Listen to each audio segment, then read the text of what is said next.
Welcome back to MLW Vol, ladies and gentlemen. I'm your host, Bill, and thank you so much for tuning back into these weekly series previews. We have series preview number 5 coming at you today. We are going to be previewing the upcoming series in the MLW between the Eastern Eagles and Great Lakes Gators.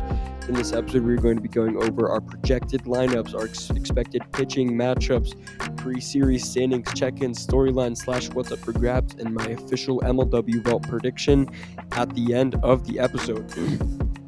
So that is everything we're going to go through. That is over in the second half of the episode. As in the first half, we are going to do a quick run through of my Slate 2 power rankings of the graphic I posted everywhere, I think, on Saturday. And then we're going to go through the last series, which happened last Friday, which was the Pacific Predators and Coastal Cobras. There's a ton of us to talk about that. So before we get into the series preview for the Eagles and Gators, we're going to run through my power rankings and my Preds versus Cobras series recap. So we're going to jump into it. Waste no time today. Normally, we start with a segment called Around the League, recapping any news. But from last time we recorded, there has been no new announcements for like special series or anything. So nothing new yet. The only two special series that have been announced are the Miami series, which is being played at Lone Depot Park, home of the Miami Marlins, which is between the downtown Diamondbacks and Midwest Mallards. And then later I think a week later, the Wildcats and Cobras meet in Brooklyn. It should be right before the All-Star break in kind of chronological order of this MLW season. But no really news around the league. Let's get into my Slate 2 power rankings. So on Saturday, I released 3 graphics. I did all my team power rankings. I ranked all the teams 1 through 8 after their first series. And then I did my top 5 hitters and my top 5 pitchers of the season so far. So we're going to jump into my team power ranks here. We're going to go 8-1. Now, here's the deal. In my official, graphic, I put the Gators at 8 and the Cobras at 7. Now, I think these two teams are very close on the same page, but after doing my analysis, like I write everything down before I start recording. So after my sort of analysis of the Cobra's performance against the Preds. In hindsight, I would have switched them, but I'm going to go with what I have written down. So I have the Gators at 8 and the Cobras at 7. The Gators definitely showed a lot more promise than the Cobras did in this opening series. As the Gators hung with the Mallards for all 3 games, they pitched very, very well against what is one of the best, if not the best, offense in MLW. So definitely props to the Gators. I'm actually really excited to see them in this Eagles series. And then for the Cobras, I'm going to have a lot of time to talk about them later, so I won't spend a ton on it. But I mean, I still think this team is not good at all.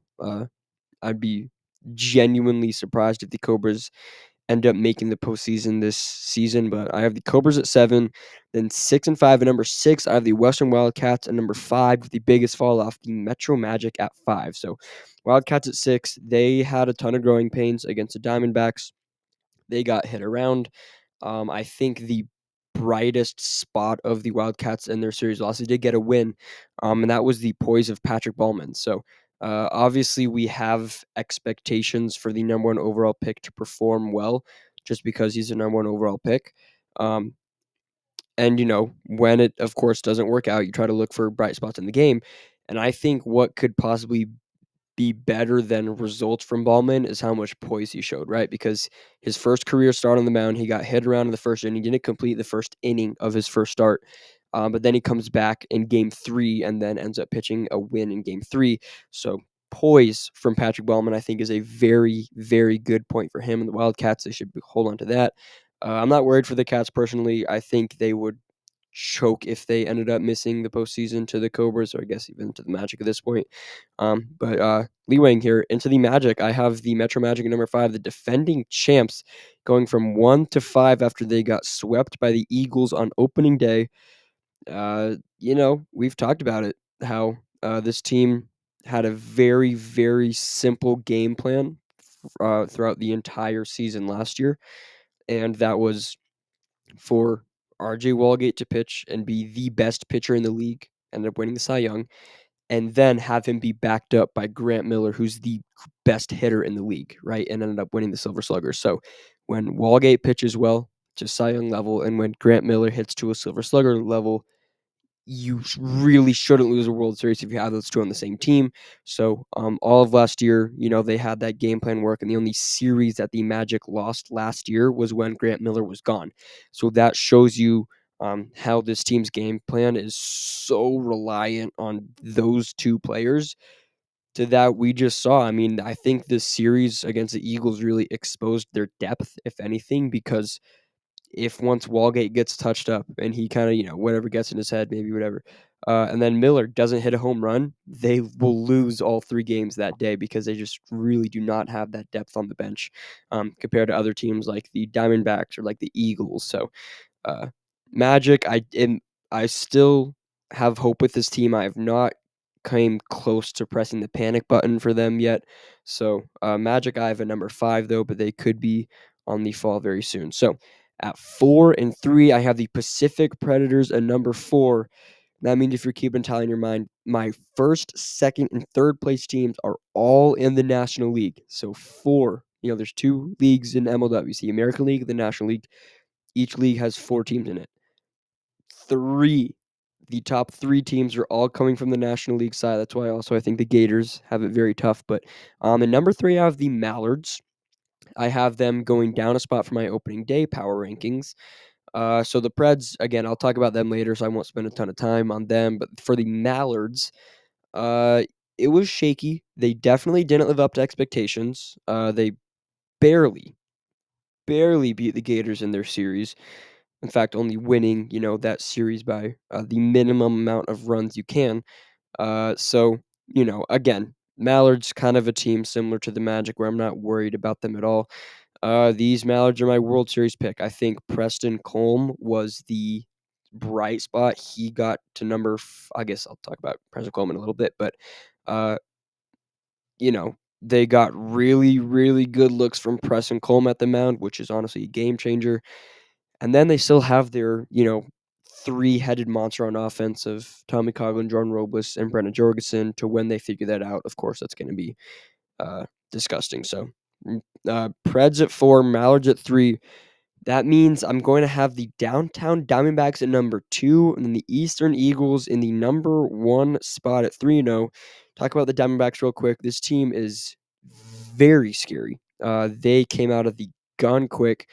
Definitely reminded me of the Diamondbacks. Honestly, like the same vibe I got from watching this team back in 2021 when you know, they jumped out early and then they just did not slow down and ended up winning the World Series that year in 2021 over the Wildcats.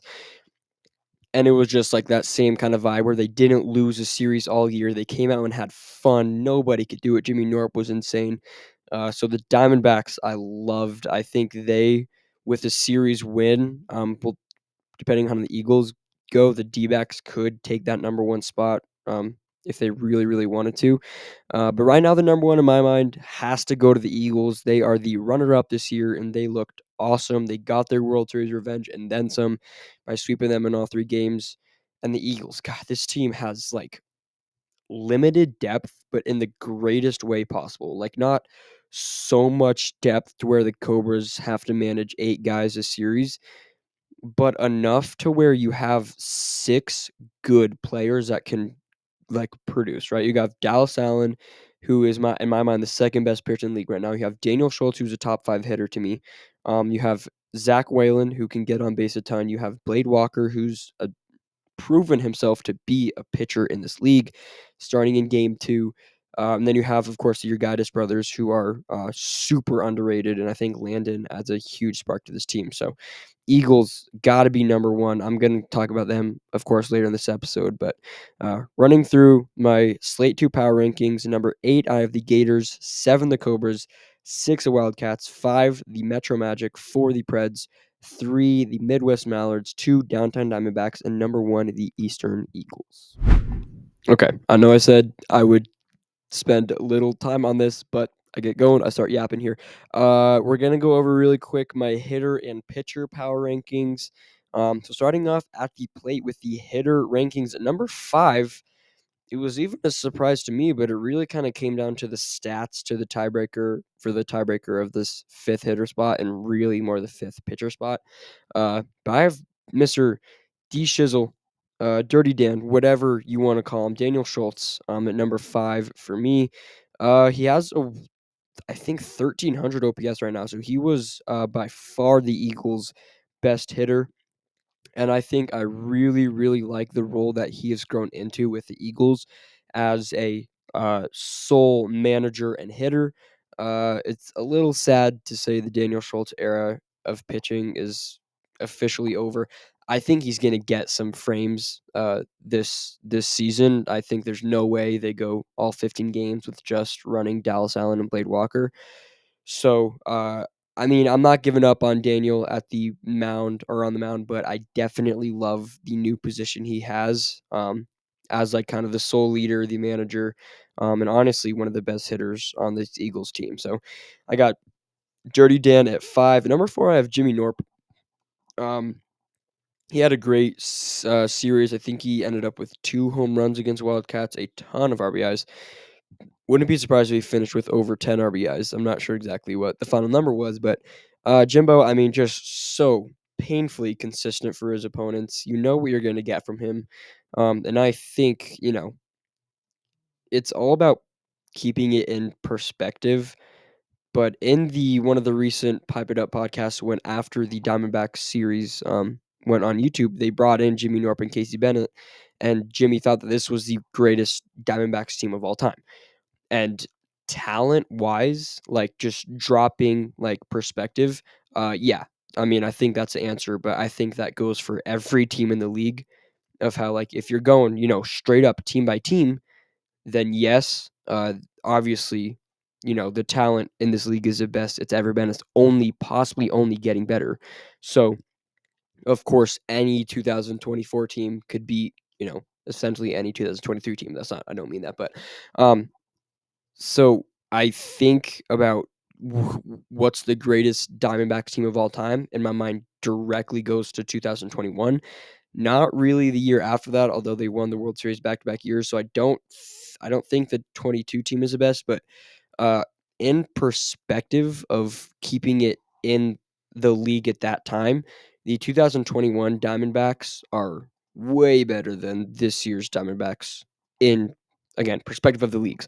Of course, we have a lot more games to see from this team, but I'm pretty sure they won the 2021 D-backs won like 12 games, cruised through the NLCS, and then took the Wildcats to 5 games and ended up getting it done against the GOAT of the greatest of all time, Kyle Schultz, in that World Series. So, anyways, change it there. Jimmy Norp, though, at number 4. Number 3, I have Jordan Robles. He had a good series, although kind of the scoreboard didn't really show it. Robles, in hindsight, I probably would have changed it, but Jordan Robles was my last year's MVP. That's who I voted for. My MVP was Mr. Robles. And if I'm not mistaken, he might have been my MVP prediction this year. Is that or Ryan Crouch? I can't remember exactly, but anyway, Robles, super good hitter. I think he is probably the second best two-way threat in the league behind Ryan Crouch. I mean, I guess like his competition could be Jimmy Nort, but I have him behind. I have Nort behind Robles in these hitter rankings.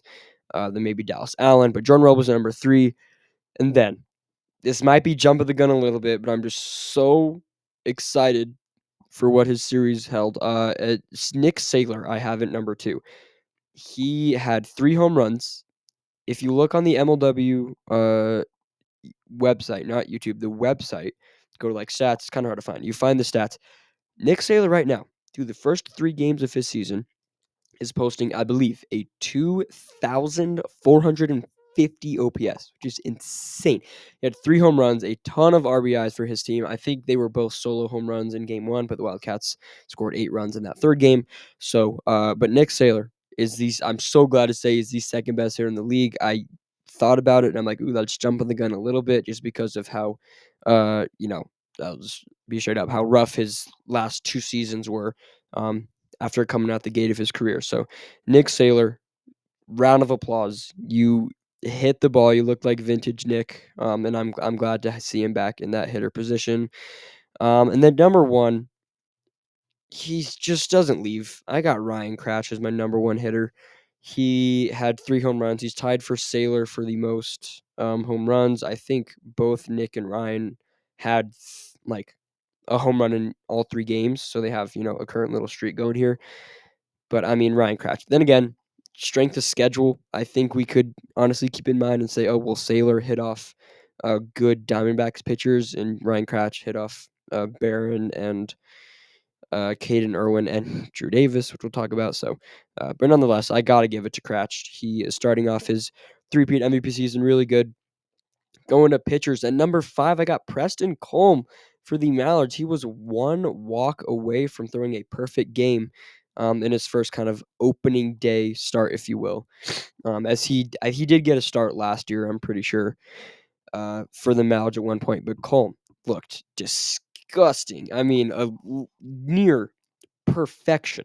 1 walk away, 1 Jeremy Adams walk from a perfect game in his first start of the season. So Colm, I'm super excited to see where he goes. I think that is a major X factor for the Mallards. Then similar to the hitter rankings at 4 and 3, I have Jimmy Norp and Jordan Robles. I have Norp at 4 and Robles at 3. I've talked about them. I won't go too deep into that. Second best pitcher in the league right now for me is Dallas Allen. I have it number 2. He is 2-0. I have his stats somewhere down here. I'll talk about him in a little bit, but I love Dallas Allen, dude. That kid's so good. I love how seriously he takes it, but then after in the post game interviews, it's just kind of like one of the guys afterwards. So Dallas Allen, super good for him. He's been on a tear of late. I think I've said it once, I say before, Dallas Allen is going to win an MVP within the next 2 to 3 seasons. Could be this year. He just needs to figure out his hitting, but similar to the hitter rankings, Ryan Cratchit won. I gotta go the 2-time or back-to-back MVP as the best pitcher in the league as well. Again, he did go against the Cobras, which is not the best batting lineup in the league. But Ryan he's number 1, and he has yet to be dethroned. I'm sure there'll be some rankings here and there where he's not number 1, but I would be genuinely surprised if there's any power rankings that I'm gonna do these every slate. So I'd be surprised if there's any ranking where Cratch isn't one of these 5 for hitters and pitchers. So um, once again, running through it all, hitters, number 1, Ryan Cratch. Number 2, Nick Saylor. Number 3, Jordan Robles. Number 4, Jimmy Norton. Number 5, Daniel Schultz. For the pitchers, number 1, Ryan Cratch. Number 2, Dallas Allen. Number 3, Jordan Robles. Number 4, Jimmy Norton. And number 5, Preston Colm. All right, we just burned 20 minutes on that. Wasn't expecting that, but let's get into the series recap between the Pacific Predators and Coastal Cobras, which happened last week. That's next. All right, so last Friday, the Pacific Predators and Coastal Cobras met for 3 games at the Meadows. Series resulted in a 2-1 win for the Pacific Predators here. So you go into the recap. Game 1, the Preds win it 8-0 in 4 innings. Do not let the score mistake you. This was a very closely played game up until the fourth extra, or the first extra inning in that fourth. So Preds get 8 runs off 4 hits. Cobras zeros across the board. No runs, no hits, no errors. For the Preds, their starting pitcher Cratch got the win. Struck out 10 of them in his 12 outs that he recorded. And then Ryan Cratch helped himself out at the plate. He went 1 for 5 with a home run. And then they got hits from Warda and Ramirez, and then probably Brendan Russell maybe got a hit also in game 1 for their 4th. But the streak was ended this series of Brendan Russell hitting home runs his first at bat of the year. I think it happened for 3 consecutive years. I think it was 2021, 22, and 23. So historic day at the Meadows now. But for the Cobras, the starting pitcher was Brendan Baranowski. He did give up those 8 runs, but he also had 12 strikeouts. So every single out that the Preds recorded on offense was from a strikeout of Brennan Baranowski. So yes, did he give up 8 runs? I think he finished with 4 or 5 walks, but that fourth just got away from him super quick. But I mean, he was dominant the first 3 innings. I mean, honestly, still in the fourth. I can't say that and then look at the scoreboard, but he had 12 strikeouts. So Baranowski looked good, just didn't fall for him there to end the game. And then Cobras had no hits on offense, so nothing to go over there. So the Preds win game 1, 8-0. Game 2, the Cobras even up the series with a 7-3 win for them. Cobras 7 runs off 2 hits with an error. The Preds 3 runs off 2 hits. For the Snakes, the starting pitcher was Caden Irwin, making his first start on the mound for his new team. Irwin got the win on the mound, recorded 4 strikeouts, had a little bit of control issues as he walked 8 batters. But for the Cobras, 2 hits. One was a home run from Drew Davis, and one was a grand salami from Andy Duran, who went 1 for 3. I'll talk about how big that means for Duran and the Cobras later. And then for the Preds, their rookie Levi Fleer had his first start of his career. He recorded a loss. Did strike out 9 though, walked 7 batters. As he pitched that whole game for the Preds and gave up 7 runs, only 2 hits though. They just happened to be home runs when there was a lot of runners on base. So Cratch had another home run. He went 1 for 1, and then Brendan Russell had a hit as he went 1 for 4. So with the series tied going into Game 3, the Aces are not back actually. As the Preds win Game 3 6-2 as they clinch the series victory. The Preds had 6 runs off 4 hits. Cobras 2 runs off 4 hits for the Predators. Ryan Cratch gets his second win on the mound off his second start. 4 strikeouts, 4 walks for him. And then Ryan helped himself out with another home run. So he went 1 for 4. Brendan Russell had himself a home run. He went 1 for 4. And then the other 2 hits for the Preds belong to Levi Fleer, their rookie, who went 2 for 3. And then for the Cobras, starting pitcher Game 3 in this rubber match to win the series. The starting pitcher was not Brendan Baranowski, who had 12 strikeouts in Game 1. It was Drew Davis, was the starting pitcher here in Game 3. Of course, he recorded the loss. He had good strikeout numbers, walked 8 batters. So, as hits from the Cobras belong to Sean Flynn, Andy Durand, and Brennan Baranowski, although I'm not sure who had the 4th hit. But anyway, Preds win the series 2-1. As we go into some analysis here, I'll talk about Drew Davis on the mound after the Preds. We'll talk about the winning team first in the analysis. So we're going with the Preds here. When I was talking about the series preview, I said, this should not look like the same old Preds. Like, they should have production from new guys. This felt like the same old Preds. It's the traditional Ryan Cratch carry with some supporting help, I think, here and there. There was definitely hits that belonged to a ton of the Predators guys, but I mean, Ryan Cratch was one that was hitting home runs and getting wins on the mound. So, I straight up, I didn't see the results I wanted from Rudy Ramirez and Levi Fleer.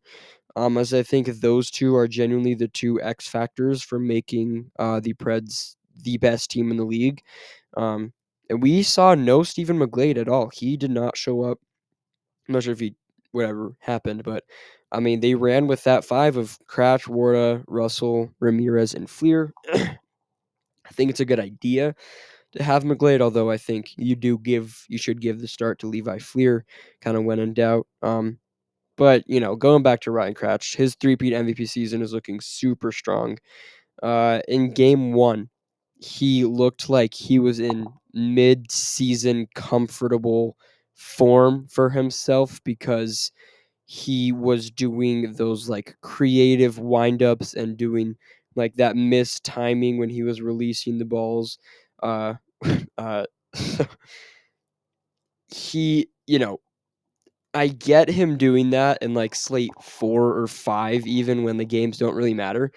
This was game number 1 of the season. This was opening day for the Preds, and he just looked awesome. So, was very creative, had a lot of creative deliveries, and had threw a lot of off timing strikes.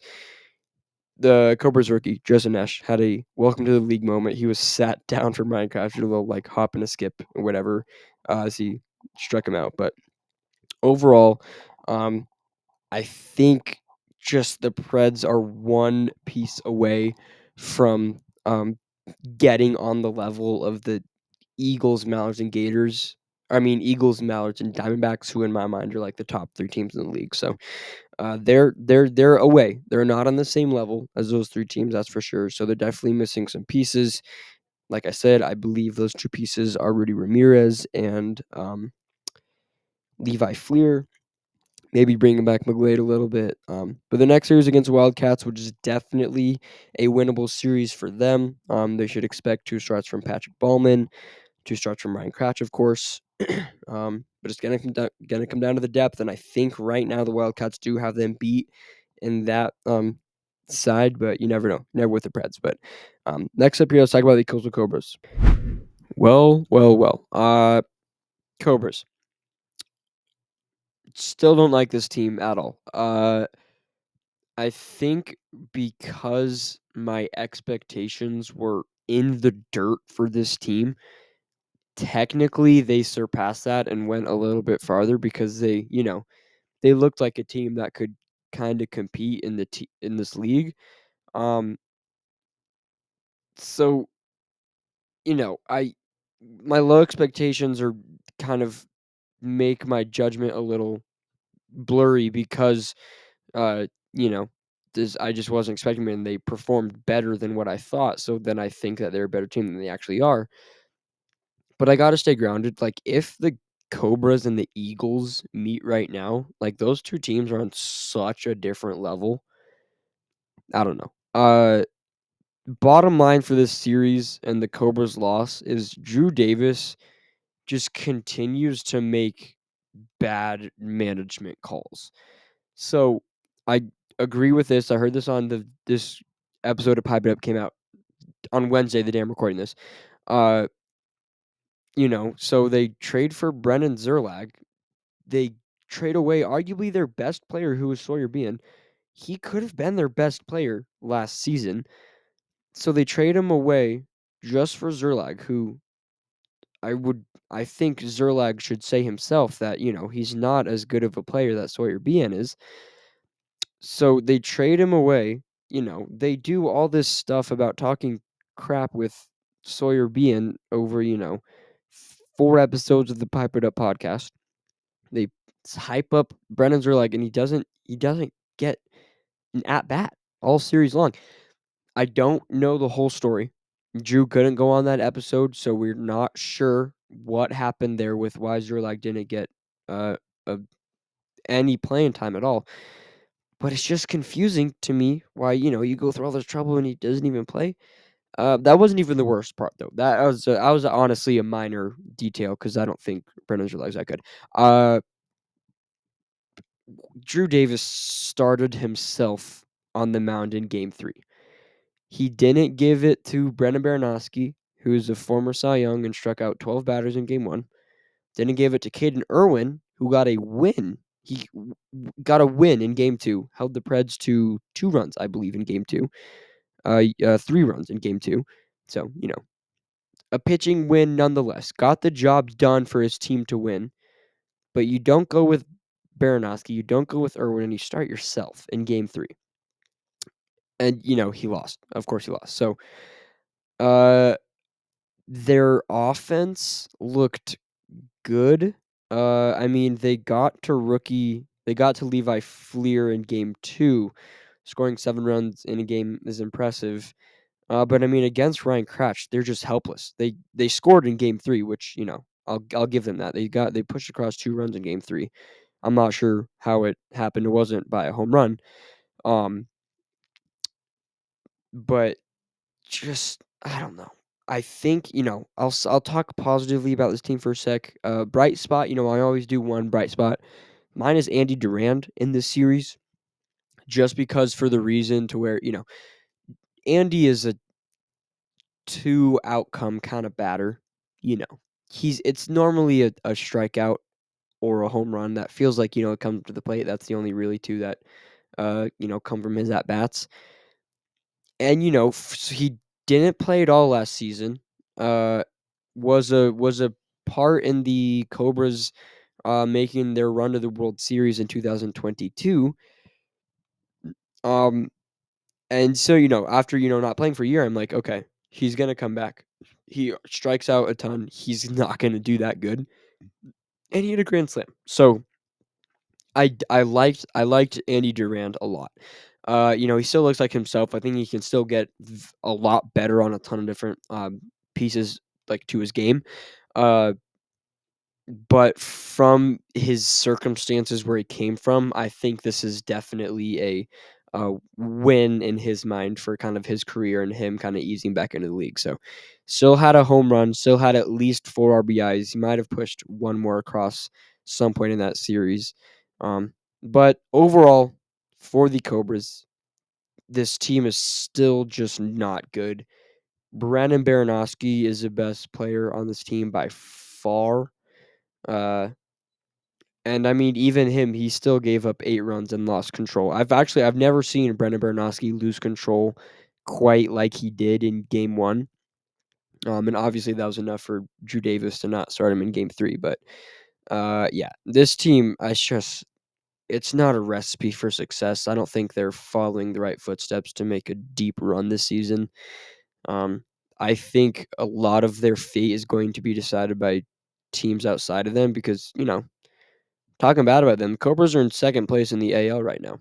They're ahead of the Wildcats and the Magic. They're a full, game and a half ahead of the Magic right now. So I think their fate. I was going with that. I think their fate is going to be decided a lot by how other teams do. Like if the Magic don't pick it up, maybe they just by default then the Cobras go into the playoffs, but they're not doing anything. So talk about the Magic. That's their next series for the Cobras. That'll be an interesting one. That's gonna be really interesting. Magic looking for their first win. Cobras, is that a winnable series? Maybe. We'll talk about that when the time comes. But overall, Cobras still not a good team. Uh, it'll be interesting to see them go for the rest of the year. But all right, ladies and gentlemen, finally, without further ado, let's jump into the series preview between the Eastern Eagles and Great Lakes Gators. That's next. So, according to my power rankings from earlier, this is the best team in the league against the worst team in the league. But what we're going to talk about, explain why this is not going to feel like that. So, this Friday at 4 p.m. Eastern Time, the series between the Eastern Eagles and Great Lakes Gators officially goes live. The Eagles, a steaming 3-0 start to their year. Gators a 1-2, but a promising 1-2 as we look into the pre-series standings check-in here. This is an interleague matchup between the Eagles and Gators. So if we look at the National League standings, in first place is the Eagles at 3-0, followed by a essentially two-way tie in second with the 2-1 Diamondbacks and 2-1 Mallards, with the Gators in fourth at 1-2. Still pretty tight here early on in the year, but this series could definitely be a big separator from first place to fourth place. And then while we're here, looking over the American League, the Predators are in first place at 2-1, followed by the Cobras and Wildcats, who are at 1-2. Cobras in second, Wildcats in third, and then the Metro Magic, defending champs in the caboose, starting 0-3. The expected batting lineups for the Eagles. I am rocking with a 5-man lineup here, leading off with Daniel Schultz, then Landon Urgaitis, Dallas Allen, Zach Whalen, and then Blade Walker at number 5 with Landon Urgaitis' brother on the sidelines. And then for the Gators, a 4-man lineup for them. I got Sawyer Bean at the 1, Jeremy Adams at 2, Chadwick in the 3-hole. Then their undrafted free agent, Aiden Richard, going in the cleanup spot. I can't remember if he was at the series against the Mallards. If so, he didn't get a lot of playing time. I don't. No. He was totally there. Aiden Richard was definitely there. So I have him in the 4-hole. So Cheatham kind of stepping away. Cheatham still got a little bit of pop in his bat, but we'll see where it goes from there. The expected pitching matchups here for this 3-game series. In Game 1, the Aces on the mound. Dallas Allen for the Eastern Eagles, getting the Game 1 start, and Sawyer BN for the Gators. getting the game one start. Then game two, the second arms of Blade Walker versus Jeremy Adams. Jeremy Adams, the rookie. Blade Walker, the now established pitcher in the league.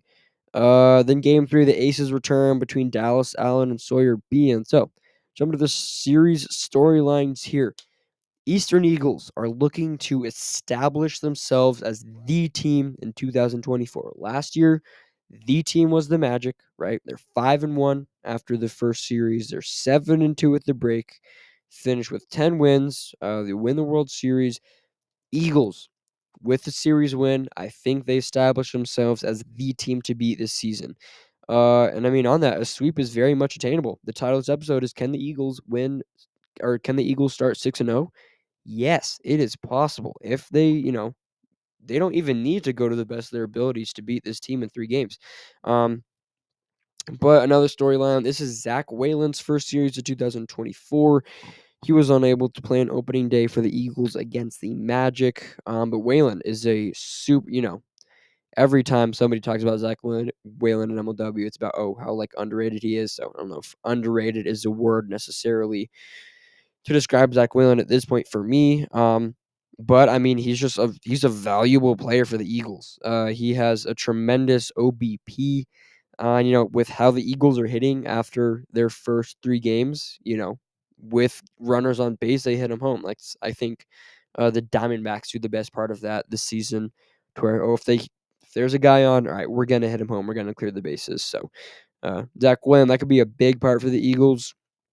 And on the note of Dallas Allen, he of course had a masterclass on the mound.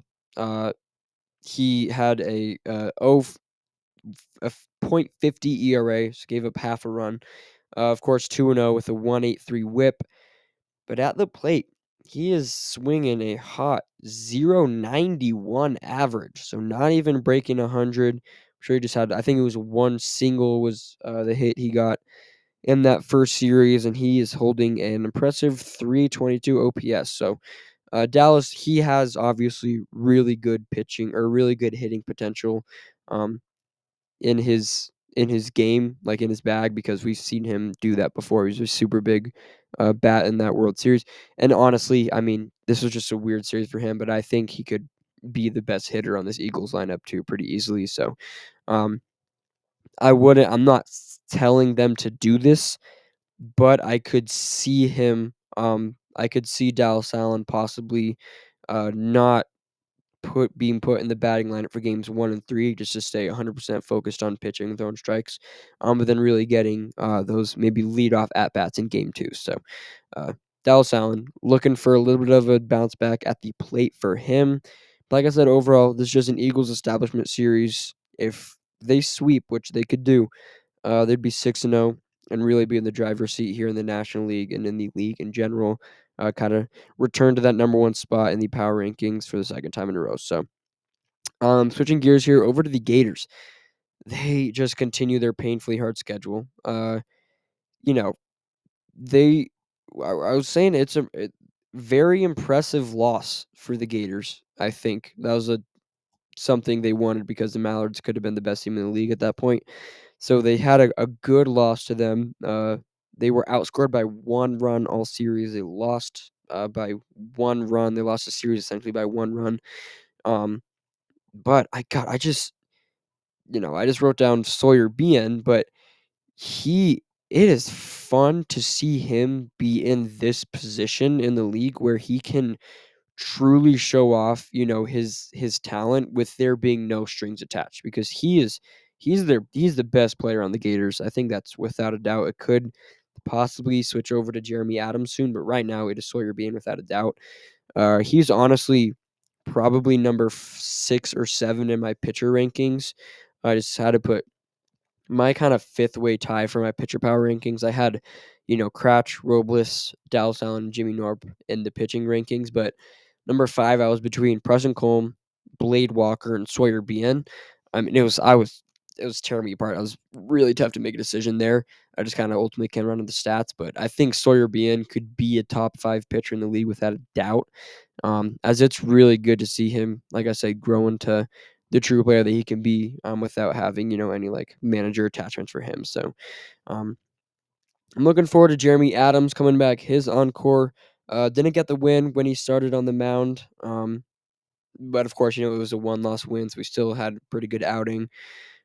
Just the Gators, they just need to play an easy team. Like, they're in the National League, they get beat a ton just because they have the 3 best teams in the league. So they need to play a team that they can beat to really get the wheels going on the bus, and start playing good wiffle ball. So time to come into my series prediction here. This season so far, I have, of the 4 series, I have predicted the winner correctly 3 times, for opening day, and then for Mallet Gators, and then Preds Cobras. So in the kind of pipe it up predictions, like, game where it's you get 2 points if you pick the winner correctly, and get 3 points if you predict the winner and the outcome correctly. So I just have 6 points right now. As I picked the Eagles to win opening day, I picked the Mallets to beat the Gators, and then the Preds to beat the Cobras. So I got 6 points right now. But my official prediction for this series, I'm going to go Eagles 2-1. So I think the Gators do get a win. I think it's going to be off Jeremy Adams. I think he's going to have a great series on the mound. Kind of really establish himself as a name in this league. So going Eagles 2-1. I think the Eagles will win games 1 and 3. The Gators get a sneaky win in game 2. I think game 3 is going to be close, but Gators are going to fall just short. So, ladies and gentlemen, that is going to wrap it all. That is going to wrap it up. Thanks so much for tuning back in.